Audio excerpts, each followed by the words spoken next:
आज हम नींबू की इस तरह की खट्टी मीठी चटनी बनाएंगे कि ये 10 मिनट के अंदर बनकर तैयार हो जाएगी और साल भर आप इसको स्टोर कर सकते हैं। फ्रिज में रखने की कोई ज़रूरत नहीं है। तो इस मुरब्बे के स्वाद वाली टेस्टी चटनी को बनाना शुरू करते हैं। नमस्कार, अंजना दीक्षित की आसान रेसिपी में आपका स्वागत है। चटनी बनाने के लिए हम यहाँ 4 नींबू ले रहे हैं। बड़े साइज के नींबू हैं। इनको अच्छी तरह से धोकर साफ करके हमने तैयार कर लिया है। तो अब हम इन नींबू के बीजों को अलग करेंगे। तो यहाँ पर हम गोल गोल स्लाइस की तरह नींबू के पीस काटेंगे जिससे कि बीज आसानी से निकल सके। ये देखिए, आप देख सकते हैं जब हम गोल काटते हैं तो बीज बिल्कुल ऊपर आ जाते हैं। बहुत ज़्यादा मेहनत नहीं करनी पड़ती है। तो इसी तरह से सारे नींबुओं को पहले हमें काट करके तैयार कर लेना है। इसके बाद हम नींबू से बीजों को अलग कर लेते हैं।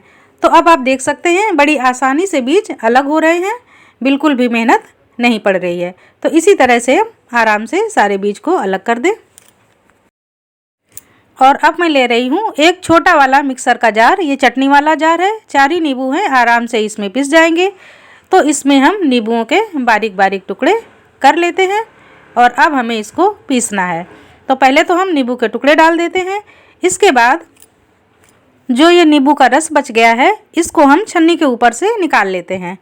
तो जितने बीज हैं ये छन्नी के ऊपर रह जाएंगे और जो जूस है नींबू का इसको हम नींबू के टुकड़ों में ऐड कर देते हैं।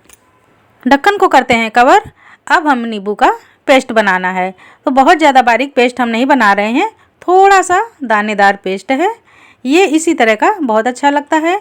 तो चलिए अब हम एक बाउल में पेस्ट को निकाल लेते हैं। अब हमें नींबू के इसी पल्प में चीनी मिलाना है। तो चीनी कितनी मिलानी है इसके लिए हम बाउल में पल्प को बराबर बराबर फैला लेते हैं। बिल्कुल चिकना कर लिया जिससे हमें ये पता चल सके कि पल्प कितना है। तो इसको रखते हैं साइड में और जितना नींबू का पल्प है इतनी ही हमको चीनी ले लेनी है। दोनों की मात्रा बराबर रखनी है। तो इनको आप वजन में तौल भी सकते हैं या तो बाउल से माप सकते हैं। तो चीनी और नींबू का पल्प बराबर बराबर है। अब हम इनको एक बाउल में ट्रांसफ़र कर लेते हैं।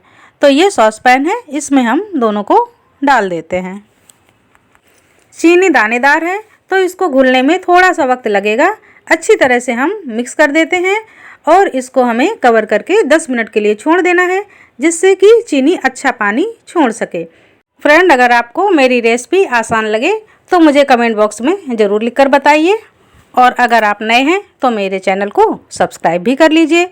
तो चलिए अब हम चटनी में डाला जाने वाला मसाला तैयार कर लेते हैं। तो यहाँ पर हमने एक दूसरा पैन चढ़ा दिया। अब इसमें हम 1 छोटा चम्मच सौंफ, आधा छोटा चम्मच जीरा, काली मिर्च के दाने 12 से 15 इनको ड्राई रोस्ट कर लेते हैं। बिल्कुल हल्का हल्का भूनना है, बिल्कुल 1 मिनट के लिए। हल्की सी खुशबू आने लगी है। अब हम गैस को बंद कर देते हैं। थोड़ा सा इसको ठंडा कर लेते हैं।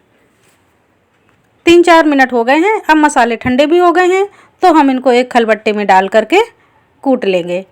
चाहे तो मिक्सर में पीस सकते हैं पर ये बहुत थोड़े हैं तो हम खलबट्टे में ही इसको कूट लेते हैं। ये देखिए, बिल्कुल इस तरह से दानेदार हमने पाउडर तैयार कर लिया है। खाने में जब इसके दाने मुंह में आते हैं तो बहुत टेस्टी लगते हैं। तो ऐसा हमको कूट कर तैयार कर लेना है।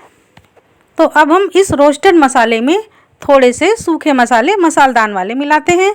तो ये 1/4 चम्मच हल्दी पाउडर, 1/4 चम्मच लाल मिर्च का पाउडर, थोड़ी सी हींग, आधा छोटा चम्मच सादा नमक, आधा छोटा चम्मच काला नमक और 1/4 छोटा चम्मच चिली फ्लेक्स, इन सबको डाल दिया। अब हम नींबू को देख लेते हैं। तो चीनी हमारी घुल चुकी है। चला कर देख लेते हैं। अच्छा लिक्विड छोड़ दिया है। तो अब हम इसको पका सकते हैं क्योंकि चीनी घुल गई है। तो अब हम इसमें मिलाएंगे सूखे मसाले। तो जितने रोस्टेड और मसालदान के हमने मसाले मिलाए हैं इन सबको हम डाल देते हैं। ये इतनी सिंपल रेसिपी है कि इसमें अलग से कुछ भी झंझट नहीं करना पड़ता है और एक साथ ही आसानी से ये बनकर तैयार हो जाती है। सारे मसाले हमने इसमें अच्छी तरह से मिला दिए हैं। अलग से हमें अब कुछ भी मिलाना नहीं है। तो चलिए अब हम चलते हैं गैस की तरफ। पैन को चढ़ा देते हैं और अब हमको स्लो फ्लेम पर ही चटनी को पकाना है। बिल्कुल भी फ्लेम को तेज़ नहीं करना है और बीच बीच में हमें चटनी को हिलाते भी रहना है। तो इसी तरह से हम लगातार चटनी को पकाएंगे। 5 मिनट में ही ये चटनी बनकर तैयार हो जाती है। आप देख सकते हैं कलर चेंज हो गया है। तो अब हम चटनी को टेस्ट करेंगे। तो इसके लिए सबसे पहले हमें चाशनी को टेस्ट करना होगा।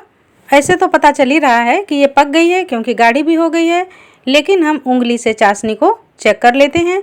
तो ये पूरी तरह से चिपक रही है। तो चटनी तैयार है, लेकिन हम प्लेट टेस्ट भी कर लेते हैं। तो यहाँ पर प्लेट में हम थोड़ी सी चटनी रख रहे हैं और अब हमें प्लेट को टेढ़ा करना है। ये देखिए चटनी में पानी के ड्रॉप आगे नहीं आ रहे हैं, पूरी चटनी को लेकर एक साथ आगे बढ़ रहे हैं, यानी कि चटनी पूरी तरह से तैयार हो गई है। तो बस इसी समय हम फ्लेम को करते हैं बंद और ठंडा करने के लिए छोड़ देते हैं। अब चटनी पूरी तरह से ठंडी हो गई है और साल भर के लिए स्टोर करने के लिए तैयार भी हो गई है। तो चलिए निकाल कर हम आपको दिखा देते हैं कि हमारी चटनी कैसी बनी है। तो ये देखिए ये काफ़ी गाढ़ी हो गई है। ये बिल्कुल मुरब्बे के स्वाद वाली चटनी है। तुरंत खाएंगे तो तुरंत अभी इसमें एक कसैलापन रह जाएगा, लेकिन 4-5 दिन के लिए इसको ऐसे ही छोड़ दीजिए। नींबू के जितने दाने हैं, जब इनमें सभी में चीनी अच्छी तरह से मिल जाएगी तो ये खाने में बहुत टेस्टी लगेंगे और पूरे साल इनको खाया जा सकता है। तो ये मैंने घर की ही एक बोतल ले ली है। इसको अच्छी तरह से धोकर साफ़ कर लिया और सूखी बरनी में हम इसको भरकर रख देते हैं। तो अब ये चटनी पूरे साल चलेगी, इसको धूप में भी रखने की कोई ज़रूरत नहीं है। तो फ्रेंड 5 मिनट में बनने वाली आसान सी चटनी की रेसिपी आपको कैसी लगी मुझे ज़रूर लिखकर बताएं। धन्यवाद।